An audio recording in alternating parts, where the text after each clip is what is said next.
సహోదరులందరికీ యేసుక్రీస్తు నామములో వందనాలు. మనందరికీ తండ్రి అయిన దేవునికి స్తుతులు, స్తోత్రములు, కృతజ్ఞతాస్తుతులు చెల్లించుచున్నాను. ప్రియులారా, మనం ఈరోజు పరిశుద్ధ గ్రంథం నుండి మరొక అంశాన్ని పరిశీలించుకుందాం. సిటిహెచ్ అనే శీర్షికలో అనేకమైన అంశాలను మనం పరిశీలిస్తూ వస్తున్నాం కనుక ఈరోజు ధర్మశాస్త్రము అనగానేమి అన్న అంశాన్ని మనము ఆలోచన చేద్దాం. మొదటి 5 పుస్తకాలను గూర్చిన ఉపోద్ఘాతము అన్న అంశాన్ని మనం ఈరోజు పరిశీలన చేసే ప్రయత్నం చేద్దాం. ప్రార్థన చేసుకుందాం. ప్రియులారా, పరలోకమందున్న మా తండ్రి, నీకు స్తుతులు స్తోత్రములనైనా. ఇదిగో తండ్రి, మా అందరి జీవితాల్లో మరొక శ్రేష్టమైన దినాన్ని దయచేశారు. మీకే స్తుతులు స్తోత్రములు. ఇదిగో తండ్రి, పరిశుద్ధ గ్రంథము నుండి మేము మరి ఒక అంశమును పరిశీలించుచుండగా ఆత్మ సంబంధమైన సంగతులతోనే సరిపోల్చుకుని సర్వసత్యమును తండ్రి ఉన్నట్టుగా గ్రహించి నీవు నా మహాలోకానికి తండ్రి మేమును మాతో అనేకులను తీసుకుని వచ్చే కృపను మాకు దయచేయమని వేడుకొనుచున్నాం. ఇదిగోనైనా నీ వాక్యమును బోధించుచుండగా పరిశుద్ధాత్మ సహాయమును తోడుగా ఉంచి సత్యవాక్యమును సరిగా విభజించి బోధించే కృపను దయచేయమని మా ప్రభువును రక్షకుడును అయిన యేసుక్రీస్తు వారి అతి శ్రేష్టమైన నామంలో అడిగి స్తుతించి వేడుకొనుచున్నాము తండ్రి. ఆమేన్. ప్రియమైన దేవుని వారలారా, ధర్మశాస్త్రము అనే ఈ అంశాన్ని మనం ఎందుకు తెలుసుకోవాలి అసలు అనే ప్రశ్న మనం వేసుకుంటే, మొట్టమొదట పరిశుద్ధ గ్రంథములో వ్రాయబడిందే ఈ ధర్మశాస్త్రము అనే పుస్తకం. అయితే ఈ ధర్మశాస్త్రము అంటే ఏంటి, అసలు ఈ ధర్మశాస్త్రములో ఏ ఏ పుస్తకాలు ఉన్నాయి అన్న విషయాలు కూడా తెలియని వారు చాలామంది నేటి కాలంలో ఉన్నారు. కాబట్టి ప్రతి క్రైస్తవుడు కూడా ఈ అంశాన్ని తెలుసుకోవాలి గనుక ఈ విషయాలను మీ ముందుకు తీసుకురావాలని ఈ యొక్క అంశాన్ని మీ ముందుకు తీసుకువస్తున్నాం. అసలు ఇంతకీ ధర్మశాస్త్రంలో ఏముంటుంది అని మనం ఆలోచిస్తే, ధర్మశాస్త్రము దేనిని గూర్చి తెలియజేస్తుంది అన్న విషయాన్ని మనం ఆలోచిస్తే, ఈ ధర్మశాస్త్రం అనేది ధర్మ విధులను గూర్చి తెలియజేస్తుంది అని పరిశుద్ధ గ్రంథం మనకు తెలియజేస్తూ ఉంది. దీనిని గురించి మనకి ఇంకా కొంచెం వివరంగా అర్థం అవ్వాలంటే, ఒక రాజు రాజ్యాన్ని పరిపాలిస్తున్నప్పుడు ఆ రాజ్యములో ఉన్న ప్రజలు ఆ రాజు యొక్క చిత్తాన్ని అనుసరించి జరిగించటానికి ఒకరితో ఒకరు సామరస్యముగా ఉండడానికి, ప్రేమ కలిగి నడుచుకోవడానికి, లేదా ద్వేషము, శత్రుత్వము ఇలాంటివేవీ లేకుండా ఉండడానికి, ఆ దేశంలో ఎలాంటి అన్యాయమైన క్రియలు జరగకుండా ఉండాలంటే ఆ దేశం ఏం చేస్తుందంటే, ఆ రాజుగారు మరియు వాళ్ళ మంత్రివర్గము, అందులో ఉన్న పెద్దవాళ్ళందరూ కూర్చుని ఒక చట్టాన్ని తయారు చేసుకుంటారు. కాబట్టి ఆ చట్టం ఏం చేస్తుందంటే మనుషులందరినీ కూడా ఒక సన్మార్గంలో నడిపించే పని ఆ చట్టం చేస్తుంది. కాబట్టి ఈ ధర్మశాస్త్రం అనేది కూడా ఒక చట్టమే అన్న విషయాన్ని మొదట మనం గ్రహించాలి.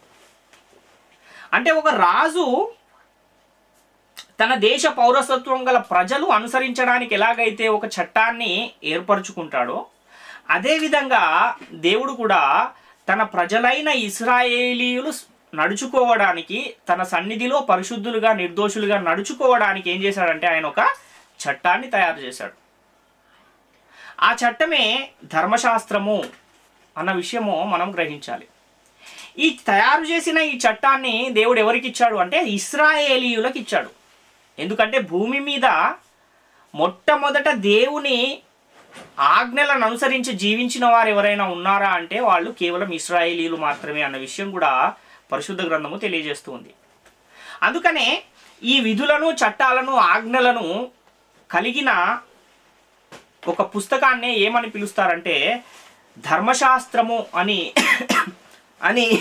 దానికి ఒక పేరుంది. ఇదే ధర్మశాస్త్రాన్ని హెబ్రీ భాషలో ఏమంటారు అంటే తౌరాత్ అని పిలుస్తారు. ఈ ధర్మశాస్త్రాన్నే పాత నిబంధన అని కూడా పరిశుద్ధ గ్రంథం తెలియజేస్తున్న సందర్భాలు మనకు అనేకంగా కనబడతాయి. కాబట్టి ఇప్పుడు ధర్మశాస్త్రం అంటే దేవుడు ఇశ్రాయేలీయులకు ఇచ్చిన కట్టడలు, ఆజ్ఞలు, ధర్మ విధులు అన్న విషయము మనకు అర్థమవుతుంది. నిబంధన అంటే ఏంటి అన్న విషయాన్ని కూడా మనం ఒకసారి ఆలోచన చేయగలిగితే, నిబంధన అనే పదానికి ఒప్పందము లేదా ఒడంబడిక అన్న అర్థం మనకు కనబడుతుంది. ఒక ఒప్పందానికి, తీర్మానానికి చాలా తేడా ఉంది.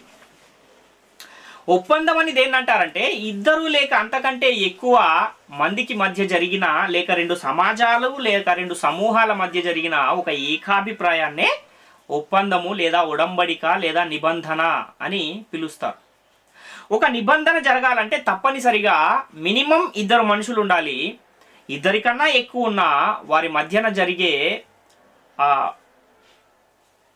ఏకాభిప్రాయాన్ని ఏమంటారంటే నిబంధన లేక ఉడంబడిక అని పిలుస్తారు. కాబట్టి ఇద్దరు వ్యక్తులు లేక రెండు సమాజాల మధ్య జరిగే ఈ ఒప్పందాన్ని నిబంధన అంటున్నాం. అందుకనే మనకు పరిశుద్ధ గ్రంథంలో కూడా పాత నిబంధన మరియు క్రొత్త నిబంధన అన్న రెండు భాగాలు మనకు కనబడుతూ ఉంటాయి. అయితే బైబిల్ గ్రంథంలో ఈ నిబంధన లేక ఒప్పందము ఎవరు చేశారు, ఎవరితో చేశారు అని మనం ఆలోచిస్తే, పరలోకమందున్న తండ్రి అయిన దేవుడు ఇశ్రాయేలు ప్రజలతో, ఇశ్రాయేలు సమాజముతో ఒక ఒప్పందాన్ని, ఒక ఉడంబడికను, ఒక నిబంధనను చేశాడు అన్న విషయాన్ని మొదట మనము గమనించాలి. లేవియాకాండము 26వ అధ్యాయము 46వ వచనంలో మనము పరిశీలిస్తే, లేవియాకాండము 26వ అధ్యాయము 46వ వచనంలో, యెహోవా మోషే ద్వారా సీనాయి కొండ మీద తనకును ఇశ్రాయేలుకును మధ్య నియమించిన కట్టడలను, తీర్పులను, ఆజ్ఞలను ఇవే అంటున్నాడు. అంటే ఇశ్రాయేలీయులకు సీనాయి కొండ మీద దేవుడు ఏం చేశాడు అంటే ఒక కట్టడలు, తీర్పులు ఇచ్చాడు, ఆజ్ఞలు ఇచ్చాడు అన్న విషయము మనకి ఇక్కడ కనబడుతూ ఉంది. అదేవిధంగా మలాకీ గ్రంథము 4వ అధ్యాయం 4వ వచనాన్ని కూడా మనం చూడగలిగితే, హోరేబు కొండ మీద ఇశ్రాయేలీయులందరి కొరకై నేను నా సేవకుడైన మోషేకి ఆజ్ఞాపించిన ధర్మశాస్త్రమును, దాని కట్టడలను, విధులను జ్ఞాపకము చేసుకొనుడి అంటున్నాడు ఇక్కడ. అంటే ఇక్కడ మనం జాగ్రత్తగా ఆలోచించగలిగితే, దేవుడు ఇశ్రాయేలీయులను అబ్రహామునకి ఇవ్వబడిన వాగ్దానాన్ని బట్టి యాకోబు సంతతి అయిన ఇశ్రాయేలీయులను ఏర్పరచుకున్నాడు అన్న విషయం అర్థమవుతుంది. వారు ఐగుప్తు బానిసత్వంలోనికి వెళ్ళిన తర్వాత వారి మొరను విన్న దేవుడు ఆ ఐగుప్తు బానిసత్వం నుండి ఎర్ర సముద్రాన్ని దాటించి బయటకు తీసుకువచ్చి వారి పితరులకు చేసిన వాగ్దాన దేశం ఏదైతే కనాను దేశాన్ని మీకు ఇస్తాను, పాలు తేనెలు ప్రవహించు దేశాన్ని మీకు ఇస్తాను అని ఒక వాగ్దానం చేశాడో, ఆ వాగ్దాన దేశంలోనికి వారిని నడిపించాడు అన్న విషయం కూడా మనము నిర్గమాకాండంలో చూస్తాం. కాబట్టి దేవుడు ఇశ్రాయేలీయులతో ఏం చేశాడంటే ఒక నిబంధన చేశాడు అన్న విషయాన్ని మనం ఇక్కడ గమనించాలి. ఆ నిబంధనను గురించి గనక మనం పరిశీలన చేస్తే, ఆ చట్టాన్ని, ఆ నిబంధనను మీరు అనుసరించి జీవిస్తే మీకేం లాభం కలుగుతుంది అంటే, ఈ చట్టాన్ని అనుసరించి జీవిస్తే మీరు ఎలా ఉంటారు అనే ఆ విషయాలను దేవుడు ఇశ్రాయేలీయులతో చెబుతూ ఉన్నాడు. ఆ విషయాన్ని కూడా మనం చూడగలిగితే, నా నిబంధనను అనుసరించి మీరు జీవిస్తే సమస్త జనులలో మీరు నాకు స్వకీయ సంపాద్యమగుదురు అంటున్నాడు. నిర్గమకాండం 19వ అధ్యాయం 5వ వచనాన్ని మనం చూడగలిగితే, కాగా మీరు నా మాట శ్రద్ధగా విని నా నిబంధనను అనుసరించి నడిచిన ఎడల మీరు సమస్త దేశ జనులలో నాకు స్వకీయ సంపాద్యమగుదురు అంటున్నాడు. అంటే తన మాటను శ్రద్ధగా విని ఆ నిబంధనను అనుసరించాలి. అలా చేసినప్పుడు ఏదైతే వారికి అవసరమో ఆ అవసరమైన ప్రతి దాన్ని కూడా దేవుడు వారికి సమకూరుస్తాడు అన్న విషయము మనకి ఇక్కడ అర్థమవుతుంది. అంటే మనము ఈ లోకంలో మనం కూడా గమనించినట్లయితే, మన పిల్లలు ఉంటారు కదా, ఆ పిల్లల్లో ఇద్దరు పిల్లలు ఉన్నారు. ఒక పిల్లవాడేమో తల్లిదండ్రుల మాట జవదాటకుండా చక్కగా వారు ఏది చెప్తే అది చేసుకుని పోయే కుమారుడు ఒకడు, ఏది ఖాతరు చేయకుండా తిరిగే కుమారుడు ఒకడు ఉంటే, ఎవరి మీద మనకు ఎక్కువగా అడగగానే చేస్తాము అంటే, ఏదైతే వింటున్నాడో ఆ పిల్లవానికి మనం ఎక్కువగా దాన్ని చేస్తూ ఉంటాం. అలాగే దేవుడు కూడా ఏమంటున్నాడంటే, మీరు ఎప్పుడైతే నా యొక్క ఆజ్ఞలను మీరు అనుసరించి జీవిస్తారో అప్పుడు నేను మీకు అవసరమైన ప్రతిదాన్ని కూడా సమకూరుస్తాను అని దేవుడు చెబుతూ ఉన్న పరిస్థితులు మనకు కనబడుతూ ఉన్నాయి. ద్వితీయోపదేశ కాండములో కూడా, ఇర్మియా గ్రంథంలో కూడా మనం ఒక మాటను చూడగలిగితే, ఇర్మియా గ్రంథం 11వ అధ్యాయం 4వ వచనంలో, ఐగుప్తు దేశములో నుండి, ఈ ఇనుప కొలిమిలో నుండి నేను మీ పితరులను రప్పించిన దినమున నేను ఆజ్ఞ ఇచ్చి తిని, నేడు ఉన్నట్టుగా పాలు తేనెలు ప్రవహించు దేశమును మీ పితరులకు ఇచ్చదనని వారితో నేను చేసిన ప్రమాణమును నేను నెరవేర్చున్నట్లు మీరు నా వాక్యమును విని నేను మీకు ఆజ్ఞాపించు విధులన్నిటిని బట్టి ఈ నిబంధన కార్యములను అనుసరించి నడిచిన ఎడల మీరు నాకు జనులయ్యుందురు, నేను మీకు దేవుడనయ్యుందును అంటున్నాడు. కాబట్టి ఏమున్నాయి ఇందులో అంటే నిబంధన వాక్యాలు ఉన్నాయి. ఈ నిబంధన వాక్యములను అనుసరించి జీవించాలి, అప్పుడు మీరు నాకు జనులు అవుతారు అని ఇక్కడ దేవుడు తెలియజేస్తున్న ఆ మాటను మనం చూస్తున్నాం. అంతేకాకుండా మీరు ఎప్పుడు ఆశీర్వదింపబడతారు అన్న ఆ విషయాన్ని కూడా దేవుడు తెలియజేసిన మాటను మనం చూడగలిగితే ద్వితీయోపదేశ కాండం 30:15-16 వచనాల్లో, చూడుము నేడు నేను జీవమును మేలును మరణమును కీడును నీ ఎదుట ఉంచి ఉన్నాను. నీవు బ్రతికి విస్తరించున్నట్లుగా నీ దేవుడైన యెహోవాను ప్రేమించి ఆయన మార్గములందు నడుచుకొని ఆయన ఆజ్ఞలను కట్టడలను విధులను ఆచరించుమని నేడు నేను నీకు ఆజ్ఞాపించుచున్నాను. అట్లు చేసిన ఎడల నీవు స్వాధీనపరుచుకొనుటకు ప్రవేశించు దేశంలో నీ దేవుడైన యెహోవా నిన్ను ఆశీర్వదించును అంటున్నాడు. కాబట్టి దేవుని ఆశీర్వాదం కావాలంటే ఏం చేయాలి? ముందు ఆయన ఆజ్ఞలను అనుసరించాలి, ఆయన కట్టడలను అనుసరించాలి, ఆయన విధులను గైకొని జీవించాలి. అప్పుడు ఆయన మనల్ని ఆశీర్వదిస్తాడు అన్న ఒక విషయం ఇక్కడ తెలియజేస్తున్నాడు. కాబట్టి నిబంధన అంటే దేనికి, ఎవరెవరికి నిబంధన అంటే దేవునికి ఇశ్రాయేలీలకు మధ్య జరిగిన ఒక ఒప్పందము, ఒక ఒడంబడిక అన్న విషయము మనకు పరిశుద్ధ గ్రంథం తెలియజేస్తుంది. కాబట్టి ధర్మశాస్త్రం అంటేనేమో దేవుడు తన ప్రజలైన ఇశ్రాయేలీలతో తన చిత్తాన్ని జరిగించడం కోసము ఒక చట్టాన్ని ఇచ్చాడు. ఆ చట్టం పేరే ధర్మశాస్త్రము అన్న విషయము మనకు అర్థమవుతుంది. కాబట్టి బైబిల్ గ్రంథంలో ధర్మశాస్త్రము అన్న ఆ భాగంలో ఎన్ని పుస్తకాలు ఉన్నాయి, ఏ ఏ పుస్తకాలను ధర్మశాస్త్రం అంటారు అని కూడా మనం ఆలోచిస్తే బైబిల్ గ్రంథంలో ధర్మశాస్త్రం అనేది అసలు ఎక్కడుంది అన్న విషయాన్ని కూడా మనము తెలుసుకోవాల్సిన అవసరం ఉంది. పరిశుద్ధ గ్రంథంలోని మొదటి 5 పుస్తకాలనే ధర్మశాస్త్రము అని అంటారు. పంచకాండాలను ధర్మశాస్త్రం అని పిలిచే ఇశ్రాయేలీలు వాటిని ధర్మశాస్త్ర గ్రంథము, మోషే వ్రాసి ఇచ్చిన ధర్మశాస్త్ర గ్రంథము అని దానికి ఒక పేరుంది. ఏవి మొదటి 5 పుస్తకాలు అంటే ఆదికాండము, నిర్గమకాండము, లేవియకాండము, సంఖ్యాకాండము, ద్వితీయోపదేశ కాండము, ఈ 5 పుస్తకాలను కలిపి ధర్మశాస్త్ర గ్రంథము అని అంటారు. అయితే ఇక్కడ మనం ఆలోచన చేయగలిగితే పాత నిబంధన అని వ్రాయబడిన భాగంలో ఎన్ని పుస్తకాలు ఉన్నాయంటే మొత్తం 39 పుస్తకాలు పాత నిబంధన అని వ్రాయబడిన భాగంలో మనకు కనబడుతూ ఉంటాయి. ఈ పాత నిబంధనలో ధర్మశాస్త్రానికి సంబంధించిన 5 పుస్తకాలను తీసేస్తే మిగిలినవన్నీ 39లో 5 పోతే 34 పుస్తకాలు మిగిలాయి. కాబట్టి ఈ పంచకాండాలను ధర్మశాస్త్ర గ్రంథములో దేవుని ఆజ్ఞలు, నిబంధన వాక్యాలు, కట్టడలు, విధులు, ధర్మశాస్త్ర ప్రధానములు ఇవన్నీ ఆ మొదటి 5 పుస్తకాలలో, పంచకాండాలలో లేదా ధర్మశాస్త్ర గ్రంథములో ఉన్నాయి. మరి మిగిలిన 34 పుస్తకాల్లో ఏముంది, అందులో ఏం వ్రాయబడింది అన్న ఆ విషయాన్ని కూడా మనం ఆలోచిస్తే బైబిల్ గ్రంథము తెరవగానే మనకు పాత నిబంధన అని కనబడుతుంది. ఆ పాత నిబంధనలో 39 పుస్తకాలు ఉన్నాయి.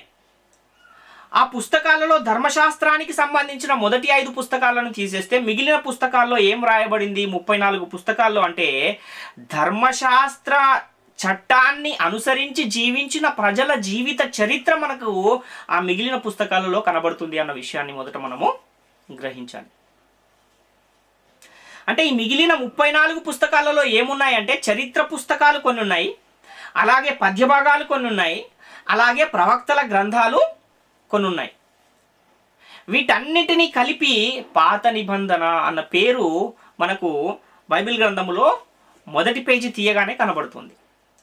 కాబట్టి ఈ ధర్మశాస్త్రాన్ని అనుసరించి జీవించిన ప్రజల జీవిత చరిత్ర ఈ 34 పుస్తకాలలోనే ఉందా, లేక బైబిల్ గ్రంథంలో ఇంకా ఎక్కడైనా మనకు కనబడుతుందా అన్న ఆ విషయాన్ని కూడా మనం ఆలోచిస్తే ధర్మశాస్త్రం ఎప్పటి వరకు అయితే అమల్లో ఉంటుందో అప్పటి వరకు కూడా ధర్మశాస్త్రాన్ని అనుసరించి జీవించిన ప్రజల జీవిత చరిత్ర వ్రాయబడి ఉంటుంది అన్న విషయము మనము గ్రహించాలి.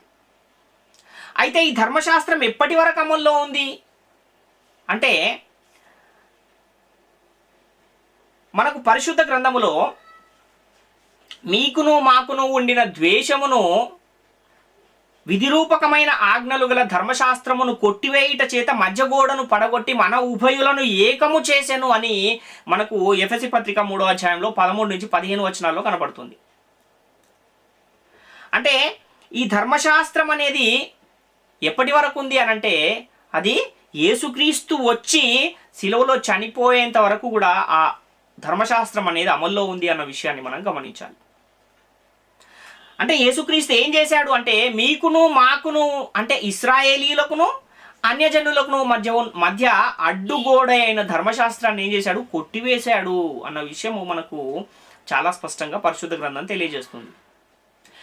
రోమపత్రిక 10వ అధ్యాయం 4వ వచనంలో కూడా యేసుక్రీస్తు ధర్మశాస్త్రమునకు సమాప్తి అయి ఉన్నాడు అన్న మాట మనకు కనబడుతుంది. అదేవిధంగా కొలసి పత్రికలో కూడా 2వ అధ్యాయము 13 నుంచి 15 వచనాల్లో సిలువలో ఆయన ఏం చేశాడంట, ధర్మశాస్త్రాన్ని కొట్టివేశాడు అన్న విషయం అక్కడ మనకు చాలా స్పష్టంగా కనబడుతుంది. వ్రాతరూపకమైన ఆజ్ఞలు గల ధర్మశాస్త్రమును మేకులతో సిలువకు కొట్టి దాని నుండి మనల్ని ఏం చేశాడు, విడిపించాడు. కాబట్టి ఈ విషయాలను మనం పరిశీలించిన తర్వాత యేసుక్రీస్తు శిలువ మరణం వరకు కూడా ధర్మశాస్త్రం అమల్లో ఉంది అన్న విషయం అర్థమవుతుంది. అంటే పాత నిబంధనలో 34 పుస్తకాల్లో ధర్మశాస్త్రాన్ని అనుసరించి జీవించిన ప్రజల జీవిత చరిత్ర మనకు కనబడుతుంది. అలాగే యేసుక్రీస్తు మరణ సమాధి పునరుత్థానముల సమాచారము ఎంతవరకైతే వ్రాయబడి ఉందో అంతవరకు కూడా మనకు ధర్మశాస్త్రాన్ని అనుసరించి జీవించిన ప్రజల జీవిత చరిత్ర కనబడుతుంది అని మనకు అర్థమవుతుంది. అంటే కొత్త నిబంధన అని వ్రాయబడిన భాగంలో కూడా మొదటి 4 పుస్తకాలలో యేసుక్రీస్తు వారి యొక్క శిలువ మరణ సమాధి పునరుత్థానాలు ఉన్నాయి. అంటే పాత నిబంధనలోని 34 పుస్తకాలు, అలాగే క్రొత్త నిబంధనలోని మొదటి 4 పుస్తకాలు, మొత్తము 38 పుస్తకాలలో మనకు ఏం కనబడుతుంది అని అంటే ధర్మశాస్త్రాన్ని పొందుకున్న ప్రజలు ఆ ధర్మశాస్త్రాన్ని అనుసరించి జీవించిన వారి జీవిత చరిత్రకు సంబంధించి అనేక విషయాలు మనకు ఆ పుస్తకాలలో కనబడతాయి. అంటే యెహోషువ గ్రంథము మొదలుకొని కొత్త నిబంధనలోని మత్తయి, మార్కు, లూకా, యోహాను సువార్తలలో కూడా ధర్మశాస్త్రాన్ని అనుసరించి జీవించిన ప్రజల జీవిత చరిత్ర ఉంది అన్న విషయము మనకి ఇక్కడ చాలా స్పష్టంగా అర్థమవుతుంది. కాబట్టి ఈ ధర్మశాస్త్రాన్ని యేసుక్రీస్తు శిలువలో కొట్టివేశాడు. కాబట్టి ధర్మశాస్త్రం కూడా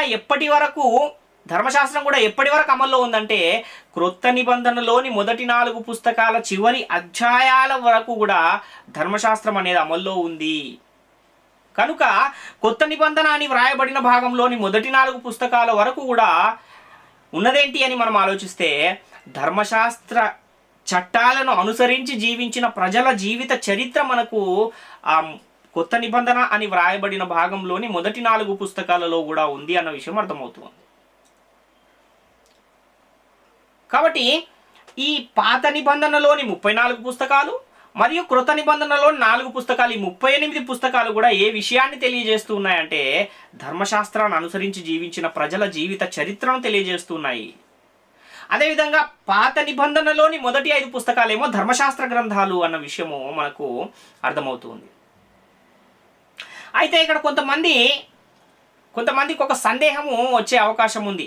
అదేంటంటే ఆదికాండం అనే పుస్తకంలో మోషే లేడు కదా, ఆ కాలానికి ఇంకా మోషే పుట్టనే లేదు కదా, అలాగే దేవుడు ఇశ్రాయేలీయులకు ఇచ్చిన ధర్మశాస్త్రం అనే చట్టం కూడా ఆదికాండంలో ఇవ్వబడలేదు కదా. కాబట్టి ఈ ఆదికాండములో మోషే లేడు, ఆదికాండంలో ధర్మశాస్త్రానికి సంబంధించిన చట్టాలు, ఆజ్ఞలు, విధులు కూడా లేవు, ఇశ్రాయేలీయులకు ఇచ్చిన చట్టం కూడా ఆదికాండంలో లేదు కదా. అలాంటప్పుడు ఆదికాండము కూడా ధర్మశాస్త్ర గ్రంథం అని ఎలా పిలువబడుతుంది అన్న ప్రశ్న ఒకవేళ ఎవరికైనా రావచ్చు.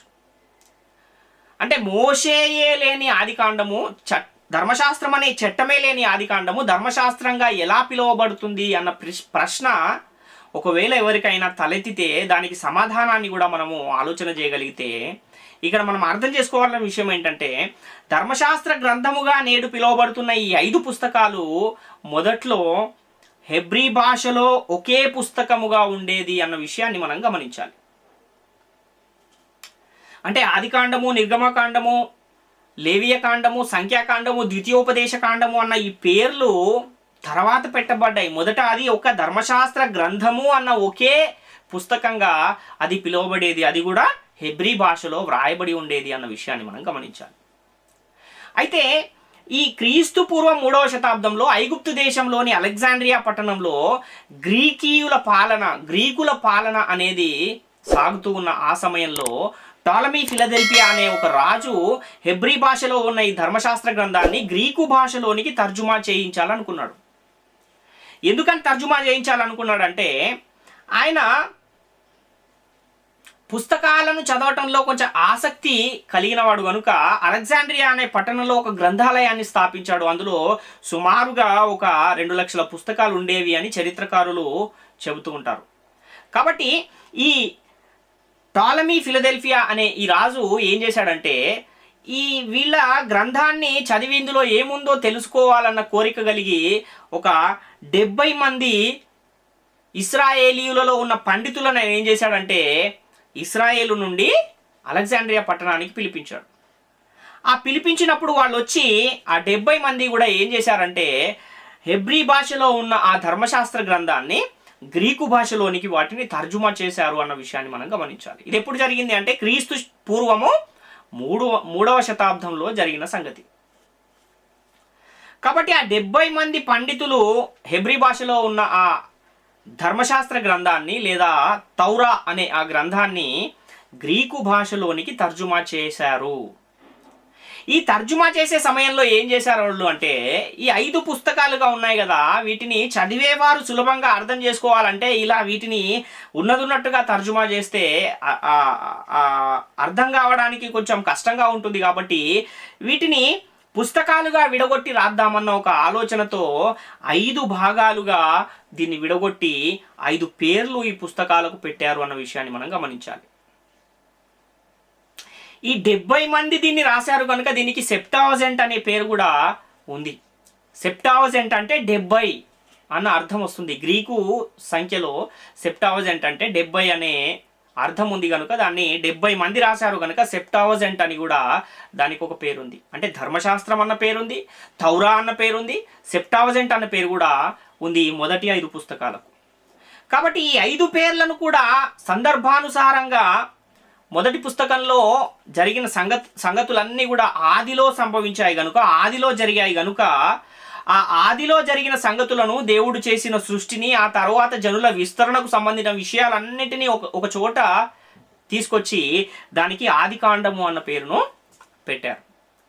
ఆ తర్వాత ఇశ్రాయేలీయులు ఐగుప్తు దేశంలో బానిసలుగా ఉంటూ ఆ దేశం నుండి తిరిగి తమ పితరులకు దేవుడు వాగ్దానం చేసిన కనాను దేశములోనికి వస్తూ ఉన్నప్పుడు ఆ కనాను దేశానికి ఐగుప్తు నుండి కనాను వరకు వీళ్ళు ప్రయాణం చేసిన ఆ చరిత్ర అంతా కూడా ఒక పుస్తకంగా రాశారు. దానికి ఏం పేరు పెట్టారంటే నిర్గమకాండము అన్న పేరు పెట్టారు. ఎందుకని నిర్గమకాండం అన్న పేరు పెట్టారంటే నిర్గమము అనే మాటకు బయటకు వెళ్ళుట అన్న అర్థము ఉంది. కాబట్టి వాళ్ళు తమది కాని దేశంలో బానిసలుగా ఉన్నారు, అక్కడి నుంచి మళ్ళా తమ దేశానికి బయటకి వస్తూ ఉన్నారు గనుక దానికి నిర్గమాకాండము అన్న పేరును పెట్టారు. ఇంగ్లీష్లో ఎక్సోడస్ అంటే కూడా కమ్ అవుట్, బయటకి రావటం. కాబట్టి వాళ్ళు ఆ దేశం నుంచి బయటకు వస్తున్నారు కనుకనే ఈ నిర్గమాకాండము అన్న పేరు వారి యొక్క ఐగుప్తు దేశము నుండి కనాను దేశం వరకు ప్రయాణం చేసిన ఆ వృత్తాంతాన్ని అంతా రాసి దానికి నిర్గమాకాండం అన్న పేరును పెట్టారు అన్న విషయాన్ని మనం గమనించాలి. ఇప్పుడు 3వ పుస్తకము లేవియ కాండము, ఆ పుస్తకానికి ఆ పేరు ఎందుకు పెట్టారు అని మనం ఆలోచిస్తే వీరు కనాను దేశం చేరుకున్న తర్వాత ఇశ్రాయేలీయులలో దేవుడు ఆ మందిరంలో ఏదైతే పని జరుగుతుందో దేవుని ప్రత్యక్ష గుడారంలో మందసం దగ్గర బలిపీఠము, ఆ బలిపీఠం దగ్గర జరిగే సేవా కార్యక్రమాలు, తర్వాత లేవీయులనే ఆ సేవ చేయడానికి ఎన్నుకున్న దేవుడు వారిని అక్కడ ఉంచి వారి చేత ఏ కార్యాలు చేయాలి, ఎలా చేయాలి, బలులు ఎలా అర్పించాలి, పాప పరిహారం ఎలా చేయాలి, ఇవన్నింటినీ వారికి అప్పగించాడు. తర్వాత ఈ లేవీయులు చేసే ప్రతి పనిని కూడా విపులంగా అందులో వ్రాయించాడు. గనుకనే దీనంతటికీ కూడా ఏం పేరు పెట్టారంటే లేవీయ కాండము అన్న పేరును పెట్టారు. ఎందుకంటే ఈ లేవియ కాండములో లేవీయులు చేయు పనులను గూర్చిన వివరాలు ఎక్కువగా మనకు కనబడుతూ ఉంటాయి. ఆ తర్వాత సంఖ్యాకాండము అన్న పేరు ఎందుకు పెట్టారు అన్న ఆ విషయాన్ని కూడా మనం చూడగలిగితే ఆ తర్వాత దేవుడు ఇశ్రాయేలీలలో ఉన్న జనులను లెక్కించమన్న ఒక ఆజ్ఞను జారీ చేశాడు. అంటే మీ యొక్క ఇశ్రాయేలు జనాంగములో ఎంతమంది పిల్లలు ఉన్నారు, ఎంతమంది స్త్రీలు ఉన్నారు, ఎంతమంది పురుషులు ఉన్నారు, ఎంతమంది యుద్ధము చేయగల సమర్థులు ఉన్నారు, వీరందరినీ కూడా లెక్కించండి అన్న ఒక మాట చెప్పాడు. కనుక ఆ లెక్కించడానికి సంబంధించిన అనేక సందర్భాలు ఈ సంఖ్యాకాండంలో కనబడుతుంటాయి. సంఖ్య అంటే నంబర్ కాబట్టి సంఖ్యాకాండము, లెక్కించటము అన్న ఆ పేరుని ఆ గ్రంథానికి 4వ పుస్తకానికి పెట్టినట్టుగా మనం చూస్తున్నాం. చివరగా ఈ ద్వితీయోపదేశ కాండము అన్న పేరు ఎందుకు పెట్టారు అని ఆ విషయాన్ని కూడా మనం ఆలోచిస్తే, ఇంకా మోషే గారు కనాను దేశానికి రాబోతూ ఉన్నప్పుడు, ఇంకా ఆ మోషే గారికి దేవుడు భూమి మీద నియమించిన దినములన్నీ అయిపోయిన తర్వాత, ఇంకా ఆయన చనిపోతాడు అన్న తరుణంలో మరలా నేను వెళ్ళిపోయిన తర్వాత వీరు దారి తప్పిపోతారేమోనని దేవుడు ఆజ్ఞాపించిన విషయాలన్నింటినీ ఇంకొకసారి మరలా వారికి ఉపదేశిస్తూ ఉన్నాడు. కాబట్టి ఆ మాటలన్నీ మళ్ళా రెండవసారి చెబుతూ ఉన్నాడు గనుక దానికి ద్వితీయోపదేశ కాండము అన్న పేరును పెట్టారు. ద్వితీయ ఉపదేశము, రెండవసారి ఉపదేశించుట అన్న అర్థము ఈ యొక్క గ్రంథానికి పెట్టడం జరిగింది. కాబట్టి నేడు మనకు మొదటి 5 కాండాలుగా 5 భాగాలుగా కనబడుతున్నాయి, కానీ మొదట్లో ఈ 5 పుస్తకాలు కలిపి ఒకే పుస్తకంగా ఉండేది. దాన్నే ధర్మశాస్త్ర గ్రంథము అని పిలిచేవారు.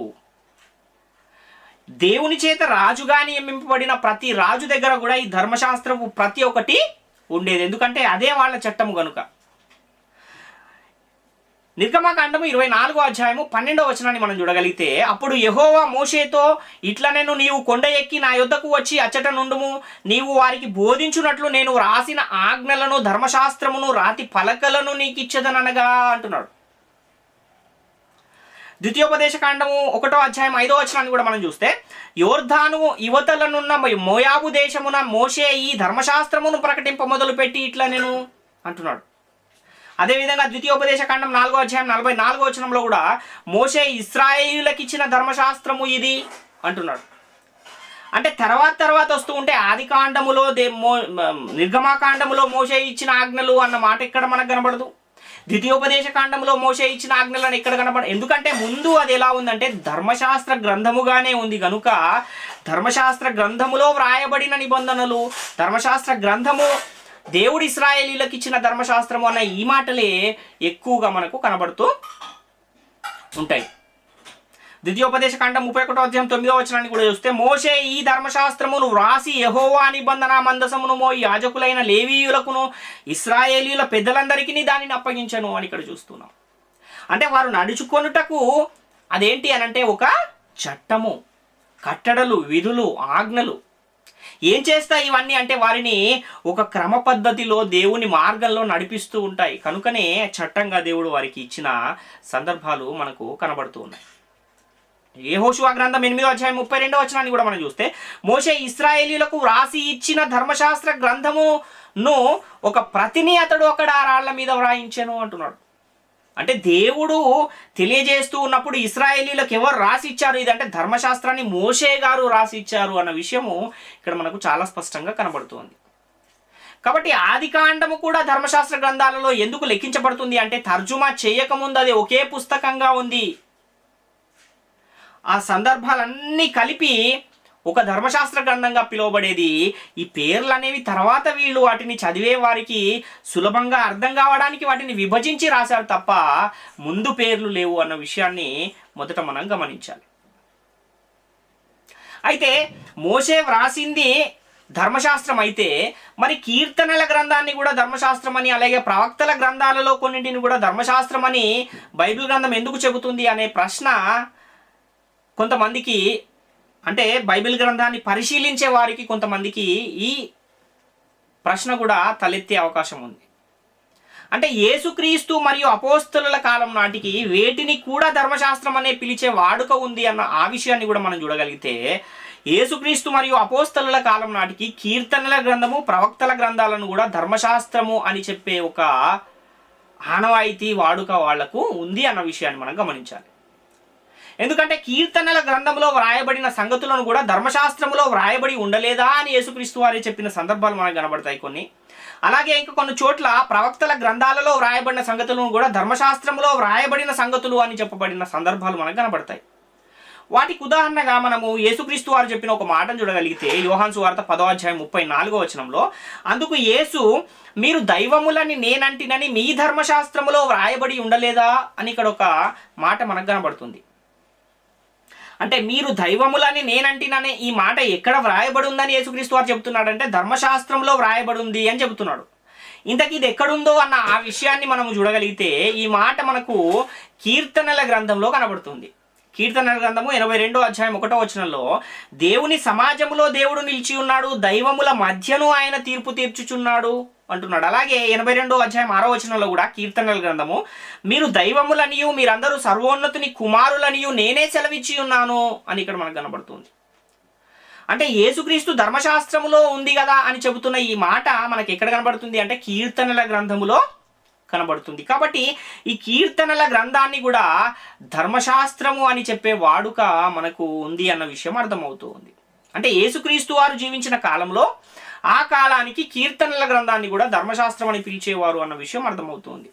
యోహాను సువార్తలో కూడా 12వ అధ్యాయము 32 నుంచి 34 వచనం మనం చూడగలిగితే నేను భూమి మీద నుండి పైకెత్తబడిన ఎడల అందరినీ నా యొద్దకు ఆకర్షించుకొందునని చెప్పాను. తాను ఏ విధముగా మరణము పొందవలసి ఉండెనో సూచించుచు ఆయన ఆ మాట చెప్పాను. జనసమూహము క్రీస్తు ఎల్లప్పుడూ ఉండునని ధర్మశాస్త్రము చెప్పుట వింటిమి. మనుష్య కుమారుడు పైకెత్తబడవలనని నీవు చెప్పుచున్న సంగతి ఏమిటి? మనుష్య కుమారుడగు ఈయన ఎవరని ఆయనను అడిగిరి అని చూస్తున్నాం. ఇక్కడ క్రీస్తు ఎల్లప్పుడూ ఉండునని ఎవరు చెబుతున్నారట? ధర్మశాస్త్ర గ్రంథము చెబుతుంది అని అక్కడ ఉన్న జనులు చెబుతూ ఉన్నారు. మరి క్రీస్తు ఎల్లప్పుడూ ఉండునన్న ఈ మాట మనకి ఎక్కడ కనబడుతుంది? పరిశుద్ధ గ్రంథములో, అంటే కీర్తనల గ్రంథము 110వ అధ్యాయము 4వ వచనంలో ఈ మాట మనకు కనబడుతుంది. మెల్కీసెదకు క్రమము చొప్పున నీవు నిరంతరము యాజకుడవయ్యుందు అని యెహోవా ప్రమాణము చేసి ఉన్నాడు, ఆయన మాట తప్పనివాడు అంటున్నాడు. అంటే యేసుక్రీస్తు నిరంతరము ఉంటాడు యాజకుడుగా అన్న విషయము ఇక్కడ మనకు కనబడుతుంది. క్రీస్తు ఎల్లప్పుడూ ఉండును అన్నమాట అక్కడ కనబడుతుంది. ఎక్కడుంది ఇది? ధర్మశాస్త్రంలో మనకు కనబడుతుంది. కాబట్టి ధర్మశాస్త్రం అంటే కీర్తనలలో కనబడుతుంది. కీర్తన గ్రంథాన్ని కూడా ధర్మశాస్త్రం అని పిలిచే వాడుక ఆ రోజుల్లో ఉంది అన్న విషయం మనకి ఇక్కడ అర్థమవుతుంది. ఇంకొక విషయాన్ని కూడా మనం చూడగలిగితే కొరింథీయులకు రాసిన మొదటి పత్రిక 14వ అధ్యాయం 21వ వచనంలో అన్య భాషలు మాట్లాడు జనుల ద్వారాను పరజనుల పెదవుల ద్వారాను ఈ జనులతో మాట్లాడుదును, అప్పటికైనను వారు నా మాట వినకపోదురు అని ప్రభువు చెప్పుచున్నాడని ధర్మశాస్త్రములో వ్రాయబడి ఉన్నది అంటున్నాడు.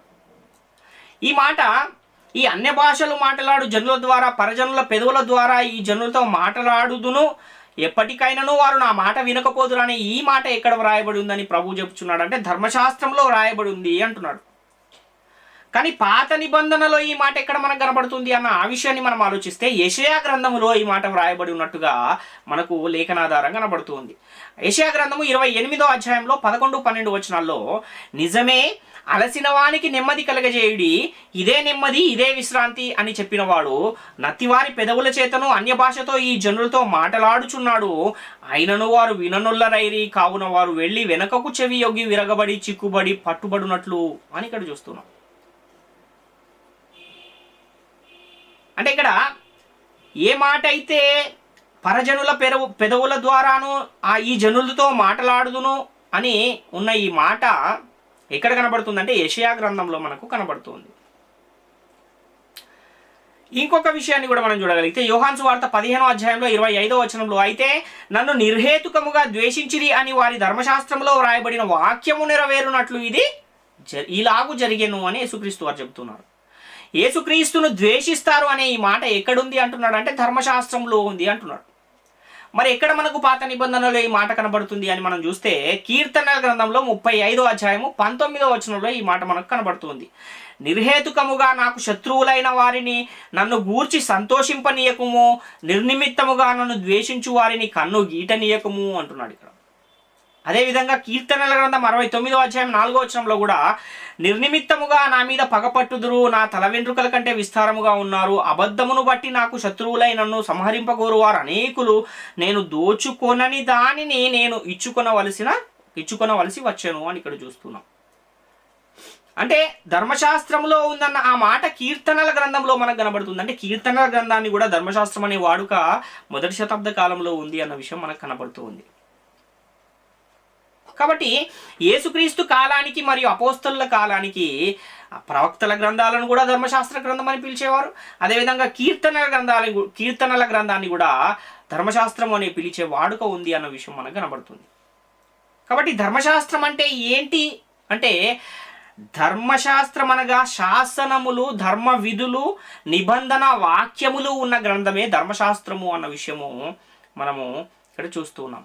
అంటే దేవుడు ఇశ్రాయేలీలతో చేసిన ఒక ఒప్పందము లేదా నిబంధన, అదే ఒడంబడిక, దానినే ధర్మశాస్త్రము అని పిలుస్తూ ఉన్నారు అన్న విషయం మనకు అర్థమవుతుంది.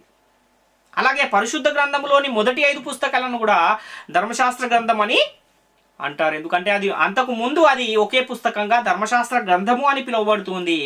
కానీ తర్వాత ఎప్పుడైతే అది గ్రీకులోనికి తర్జుమా చేయబడిందో అప్పుడు అది 5 భాగాలుగా విడగొట్టబడి చదివే వారికి సులభంగా అర్థం కావడానికి ఆ విధంగా దాన్ని విభజించి వ్రాశారు అన్న విషయాన్ని మనం గమనించవలసిన అవసరం ఉంది ప్రియులారా.